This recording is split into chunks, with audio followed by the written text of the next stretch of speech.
대통령이 계엄령 관련 모든 문건을 제출하라고 지시한 이후에 추가로 보고된 문건으로 보이는데요. 세부 자료에 따르면 김 의사는 2017년 3월 탄핵 국면 당시 계엄 선포와 동시에 국회와 언론에 대한 통제도 구체적으로 계획했던 걸로 확인이 됩니다. 오늘 열린 국회 법사위도 이 문제로 시끄러웠죠.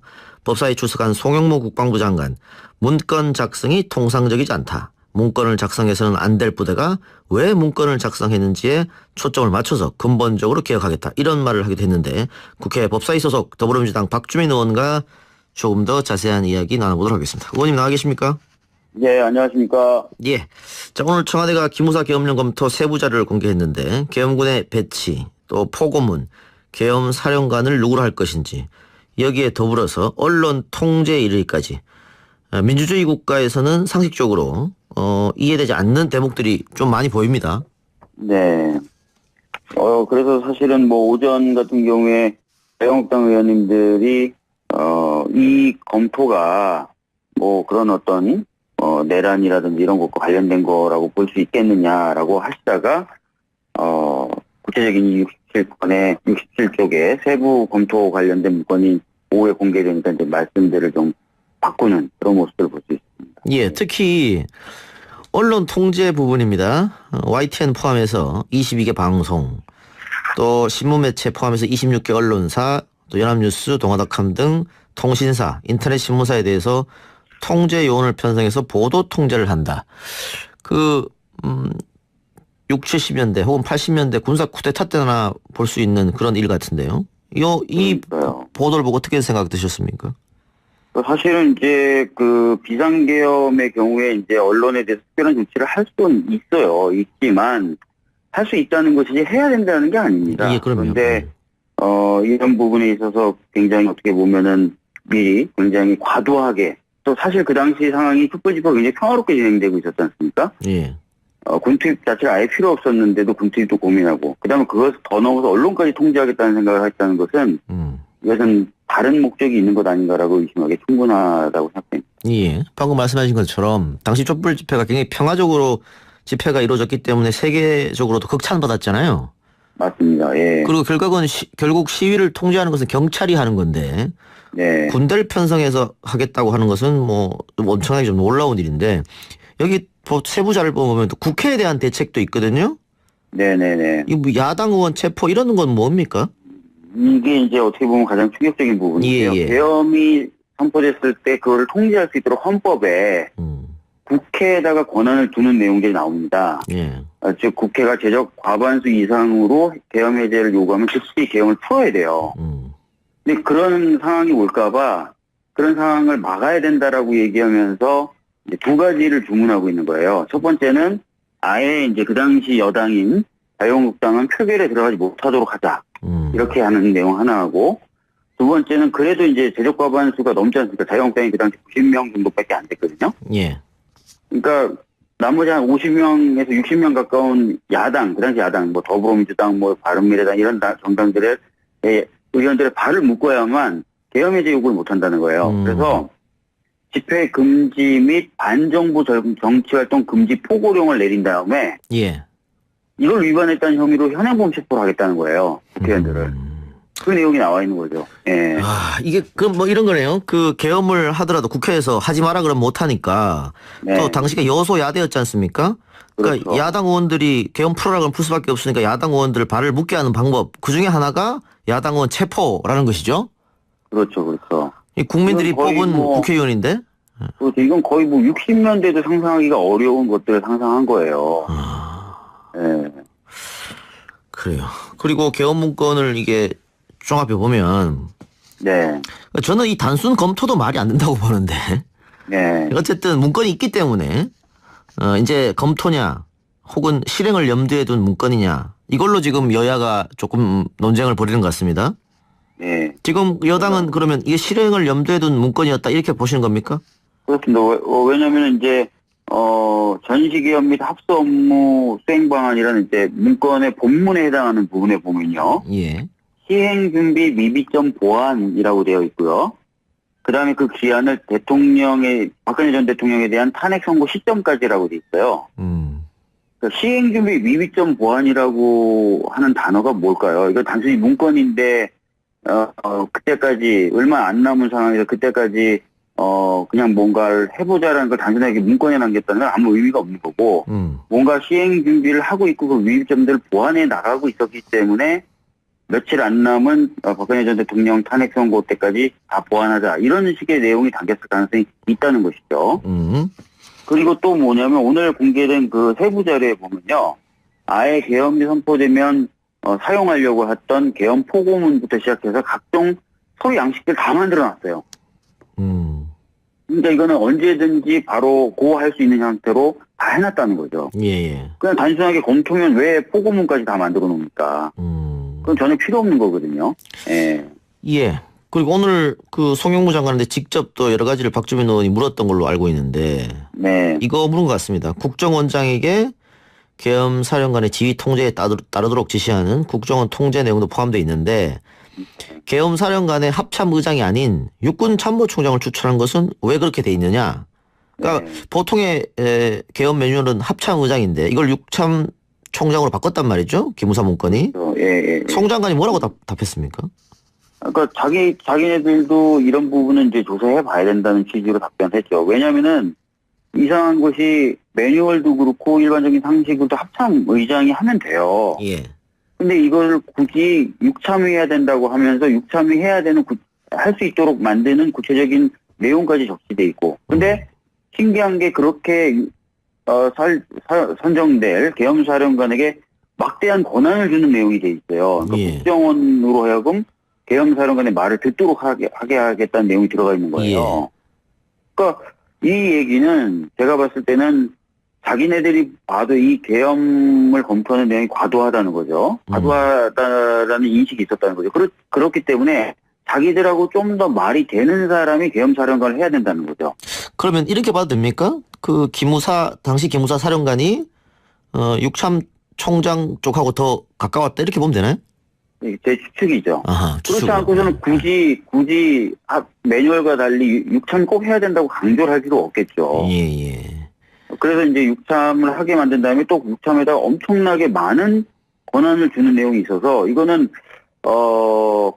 약간 자기네들이 봐도 과도한 계엄을 시도하고 그것을 집행하려면 좀 그래도 말이 되는 사람이 계엄사령관이 돼야 되고, 일단 말이 되는 사람이 계엄사령관이 됐을 때 그 사람이 좀 더 많은 권한을 줘서 전면적으로 통제하자. 이런 구상이 아니었을까라는 추측을 하게 되는 겁니다. 예. 그렇기 때문에 이 합참 의장을 배제했을 것이다.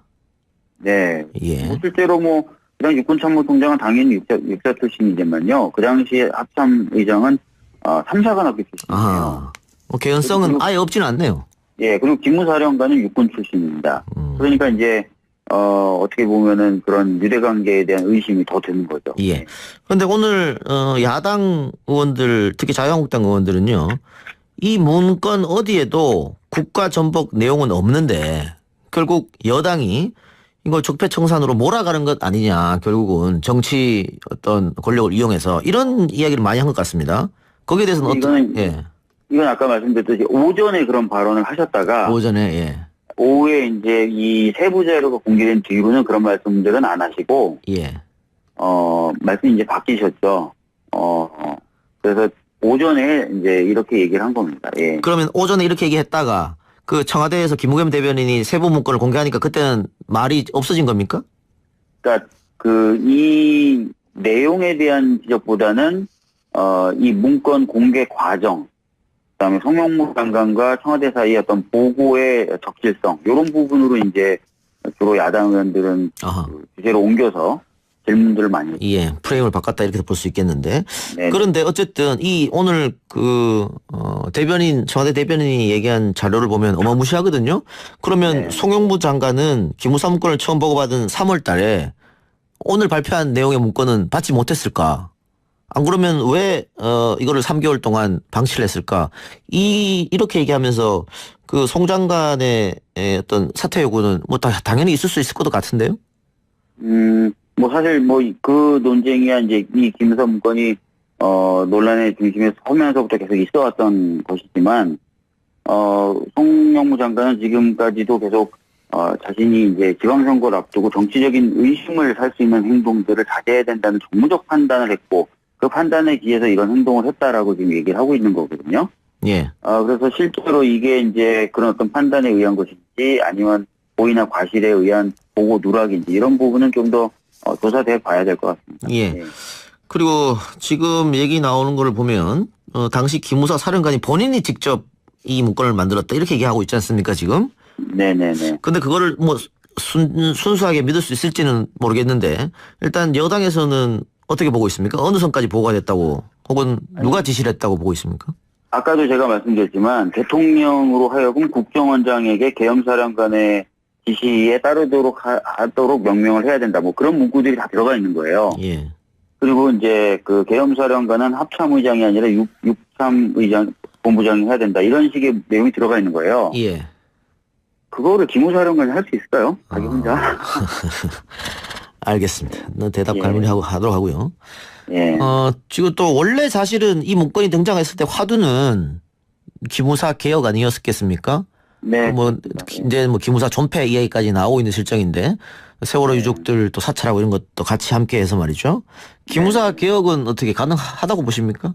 오늘도 뭐 여당 의원들이 집중적으로 그 부분에 대해서 송영무 장관에게 질의를 했어요. 예. 기무사가 진짜 이 정도로 어떻게 보면은 말 안 되는 일을 했다면 개혁돼야 되는 거 아니냐. 저도 그런 질문을 했고요. 그랬더니 기무사 개혁에 대한 의지는 확고하다라는 답변을 계속 했습니다. 그것만 봐도 일단은 국방부 장관 차원에서의 기무사 개혁의 의지는 확실하다고 보여집니다. 예.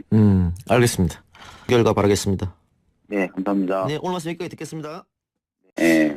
예. 그리고 오늘 그 송영무 장관한테 직접 또 여러 가지를 박주민 의원이 물었던 걸로 알고 있는데 네. 이거 물은 것 같습니다. 국정원장에게 계엄 사령관의 지휘 통제에 따르도록 지시하는 국정원 통제 내용도 포함되어 있는데 계엄 사령관의 합참 의장이 아닌 육군 참모총장을 추천한 것은 왜 그렇게 돼 있느냐?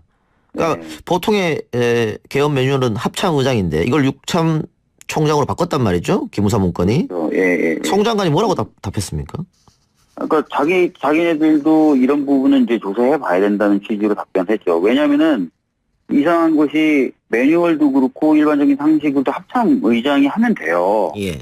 근데 이걸 굳이 육참해야 된다고 하면서 육참이 해야 되는 할 수 있도록 만드는 구체적인 내용까지 적시돼 있고. 근데 신기한 게 그렇게 선정될 계엄사령관에게 막대한 권한을 주는 내용이 돼 있어요. 그러니까 예. 국정원으로 하여금 계엄사령관의 말을 듣도록 하게 하겠다는 내용이 들어가 있는 거예요.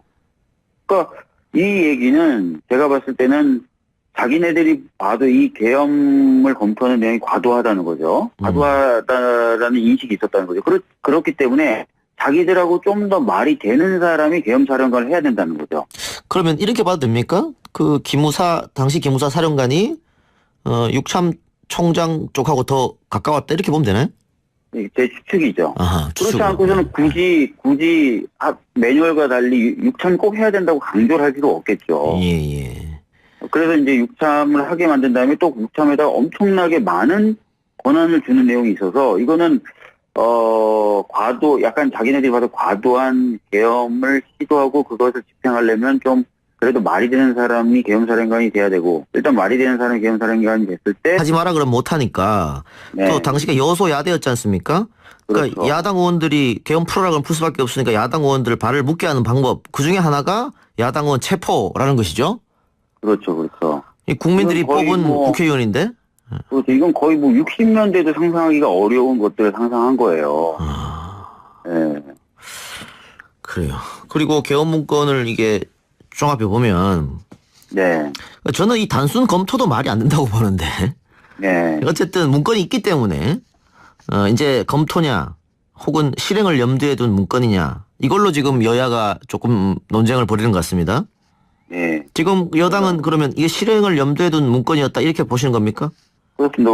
왜냐하면 이제 전시기업 및 합수 업무 수행 방안이라는 이제 문건의 본문에 해당하는 부분에 보면요. 예. 시행 준비 미비점 보완이라고 되어 있고요. 그다음에 그 기한을 박근혜 전 대통령에 대한 탄핵 선고 시점까지라고 되어 있어요. 그러니까 시행 준비 미비점 보완이라고 하는 단어가 뭘까요? 이거 단순히 문건인데 그때까지 얼마 안 남은 상황에서 그때까지 그냥 뭔가를 해보자라는 걸 단순하게 문건에 남겼다는 건 아무 의미가 없는 거고, 뭔가 시행 준비를 하고 있고 그 위임점들을 보완해 나가고 있었기 때문에 며칠 안 남은 박근혜 전 대통령 탄핵 선고 때까지 다 보완하자. 이런 식의 내용이 담겼을 가능성이 있다는 것이죠. 그리고 또 뭐냐면 오늘 공개된 그 세부 자료에 보면요. 아예 계엄이 선포되면 사용하려고 했던 계엄 포고문부터 시작해서 각종 서류 양식들 다 만들어놨어요. 그러니까 이거는 언제든지 바로 고할 수 있는 형태로 다 해놨다는 거죠. 예. 그냥 단순하게 검토면 왜 포고문까지 다 만들어 놓습니까? 그건 전혀 필요 없는 거거든요. 그 사람이 좀 더 많은 권한을 줘서 전면적으로 통제하자. 이런 구상이 아니었을까라는 추측을 하게 되는 겁니다. 예. 그렇기 때문에 이 합참의장을 배제했을 것이다.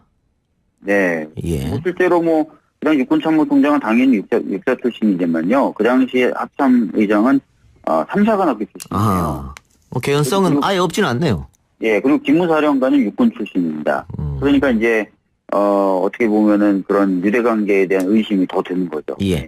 그런데 오늘 야당 의원들, 특히 자유한국당 의원들은요, 이 문건 어디에도 국가 전복 내용은 없는데 결국 여당이 이걸 적폐청산으로 몰아가는 것 아니냐, 결국은 정치 어떤 권력을 이용해서 이런 이야기를 많이 한 것 같습니다.